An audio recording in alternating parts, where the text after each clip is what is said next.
Paris biir mosquée de Paris si boobu ñu ko tabax du jullit yaa ko tabax benn juif ak benn franc-maçon ñoo ko xeex au niveau du Sénat ak au niveau de la commune de Paris pour am terrain bi en subvention naturelle ak pour am un budget de l'État français de 500 000 francs français pour tabax ko donc benn yahut moo ko xeex ku dugg biir mosquée de Paris ku fa mës a dem su fa duggee dina xam ni mosquée bi y a des symboles maçonniques yu nekk dans la mosquée donc lii agression interne la au niveau de l'islam du yem foofu am nañu léegi ay juma biir France yoo xam ne ki koy jiite homosexuel la imam bu siiw la mu ngi tudd imam Mohammed Ludovic Zaïd bind na téere ne moom yonent bi sallallahu alayhi wasallam bu nekkoon ci jamono bii dina marier ay góor jigéen yemu ci jël na ay saxaaba yonent bi sallallahu alayhi wasallam yu bëri mu lim leen ci biir téereem ne ñooñu ay góor jigéen la ñu woon te yonent bi xamoon na ko tuddee ko le Coran et la chair maanaam alquran ak ndawal nga gis ni imam boobu dafa jiite benn mosquée bu mag bi nga xam ne tuddee na ko mosquée inclusive bi nga xam ne pour c'est les LGBT c'est pour les lesbiennes les bisexuels les gays ak les transgenres c'est pas le premier ku ñuy wax Kahina Bahloul jigéen la benn métisse tunisienne la ubbi na une mosquée inclusive en France bi nga xam ne góor ak jigéen dañu war a taxawandoo ci benn même sàppe et que jigéen soxlawul muy muuru pour julli ndax muuru bokkul ci l'islam donc xeetu agression yi nga xam ne ci biir l'islam la dañoo ut ay agents yu leen koy doxalal di jéem a sàppe diine l'islam di ko jéem a tuutil sëñ Maxtaar bu may wax ci temps bi may la ma daalal ci lenn rek di nga fan yi ñu weesu ñu ngi doon waxu homosexualité au Sénégal drapeau bi dama ragal Sénégal ñu ko xamul woon sax léegi mujjee ñu ko xam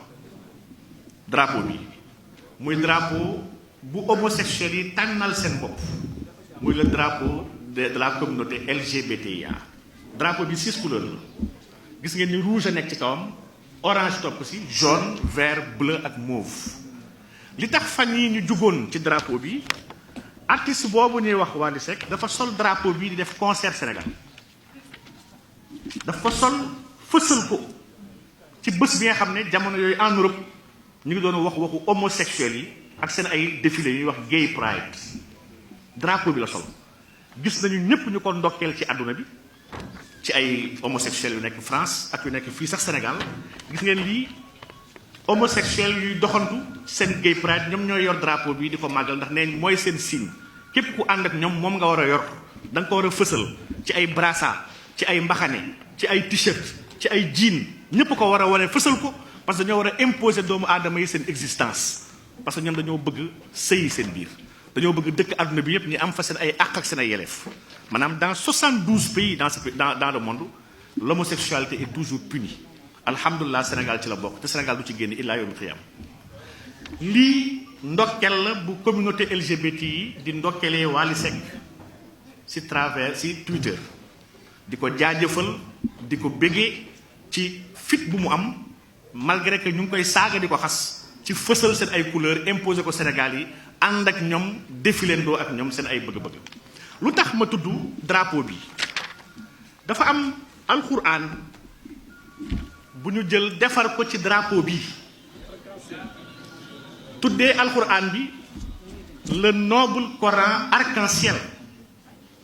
drapeau exact bu góor jigéen lañ ci def ci biir alxuraan bi dama nekk di foo sama mbokk aadama moo ma ko jox pour ma gëstu ko imaam Diop won ko mbooloo bi may foo di xool ne xam ma jël yenn aayaat yi nga xam ne dafay wax ci asxaabu Luut ci suratu Araf aaya 80 ba 84 suratu Huud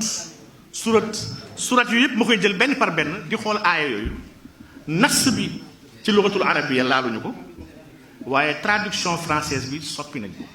maanaam le sens dafa dellu ci jàngale boobu Ludovic waxoon ne góor jigéen araamul ci islam et il défend que Sodome ak Gomorre bu alxuraan tudd te Bible tudd ko yàlla alagu leen ndax dañoo nekk ay góor jigéen waaye fen alag parce que ñu doon violer ay gan lii mooy position wu imam Ludovic Zaïd ak yeneen aïma yi nga xam ne dañoo bokk ci kuréelam lii lu grave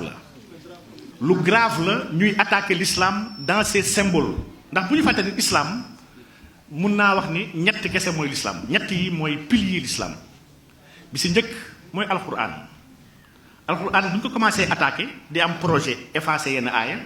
projet changer yenn aaya projet réécrire le Coran projet infiltrer le sens du Coran mais ko kon commencé yàq alquran te projet boobu yemuñ ci ñu ngi attaqué wala daara yi pour bañ nit yi mokkal alquran projet bu àndandoo la ñu jóge si alquran attaqué yéen ci yàlla Muhammad sallallahu alayhi wasallam bëgg ko dugal dans le programme de banalisation bëgg nañ théâtre caricature film yëpp dañ commencé di jouer ay film fii ba 2100 parce que ñoom si 100 ans la ñuy xeex noonu la ñu defoon église bi fii ba 100 ans dañu liggéey si bëgg xotti xorma yonent Yàlla Muhammad sallallahu alayhi wasallam di ko caricaturer di ko fontoo ak di ko tuutil ba jullit yi duñ ko nawati waaye ñetteel ba mooy jullit yi il faut ñu amuser leen foowee leen ba duñu talati seen diine duñu talati seen islam. Cheikh dafa mel ni maa ngi si waxtu bi maa ngi tudd di jégalu ci xaw a guddal bi yàlla defal tawfiq defal ñu taysiir jaahi ma rasulullah sallallahu alayhi wasallam